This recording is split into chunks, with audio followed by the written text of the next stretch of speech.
The damage has been done.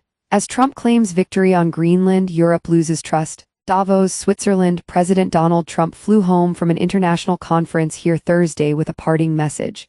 It was an incredible time in Davos. For him, perhaps. For many of the country's European allies, it was a sign of global rupture that could reverberate for years. Trump has appeared to back off his maximalist demand that the U.S. take ownership of Greenland, moving instead toward a deal that would allow the U.S. to place more troops, bases, and military hardware on the island, a territory of Denmark. In an interview with Fox Business, he said, "We're getting everything we wanted: total security, total access to everything." Yet all of that was available to Trump from the start, without the drama that sent the NATO alliance barreling toward an internal crisis, a Danish official told NBC News on Thursday. The only non-negotiable point for Denmark was that Greenland shouldn't be absorbed by the U.S., the person added. "We can discuss increased military presence and more troops. You name it, basically you can have it, under existing treaties," the official said, speaking on condition of anonymity. Trump's reassurance that America's military won't seize Greenland at gunpoint settled the financial markets, as did his pledge to forego tariffs on Europe as a prod to relinquish Greenland. But his Greenland gambit clawed away some of the trust that underpins a successful alliance, said diplomats, government officials, and foreign policy experts. Sen. Lisa Murkowski, to Alaska, who attended the World Economic Forum in Davos, told NBC News, "As an American, as an Alaskan, I was concerned that in this global forum the relationships that have been built up with so many perhaps were fractured." Trump's announcement at Davos that he won't use force helped ease tensions, though some foreign policy experts and officials said his bid to swallow up Greenland sowed distrust in European capitals that won't soon dissipate. "Damage has already been done," said Oral Sari, a professor of international law at the University of Exeter in England. "NATO is based on shared values and trust. What is becoming very clear to European leaders, and to Canada as well, is that those values are not shared anymore. And the trust is simply not there." Coming out of World War II, the U.S. reshaped the international landscape, creating a web of institutions meant to resolve conflicts peacefully and apply rules fairly.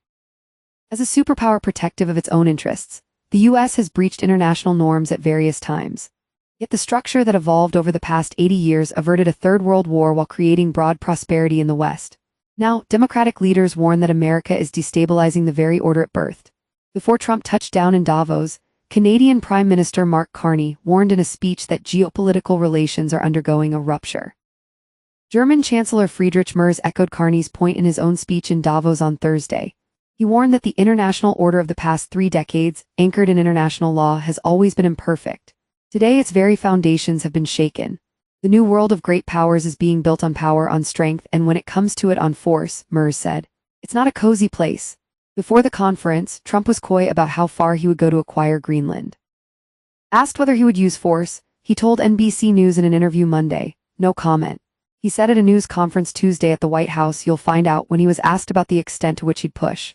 He trolled European leaders with a social media post that showed him planting an American flag on Greenland territory, near a sign that read, "Greenland, U.S. Territory S 2026.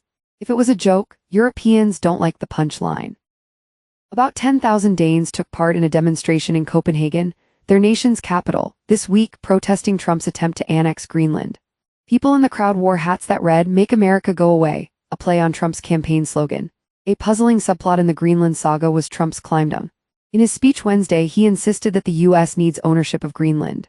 Trump, a one-time real estate developer, said a lease wouldn't suffice. He issued an ominous warning to America's European allies. "You can say yes, and we will be very appreciative, or you can say no, and we will remember," he said. Within a few hours, he instead sounded ready to compromise. He posted on social media about a meeting he'd had with NATO's Secretary General and said he'd agreed to the framework of a future deal on Greenland. Gone was the notion of owning it outright. Still, the damage is lasting, said Christine Berzina, a senior fellow at the German Marshall Fund of the United States, a think tank.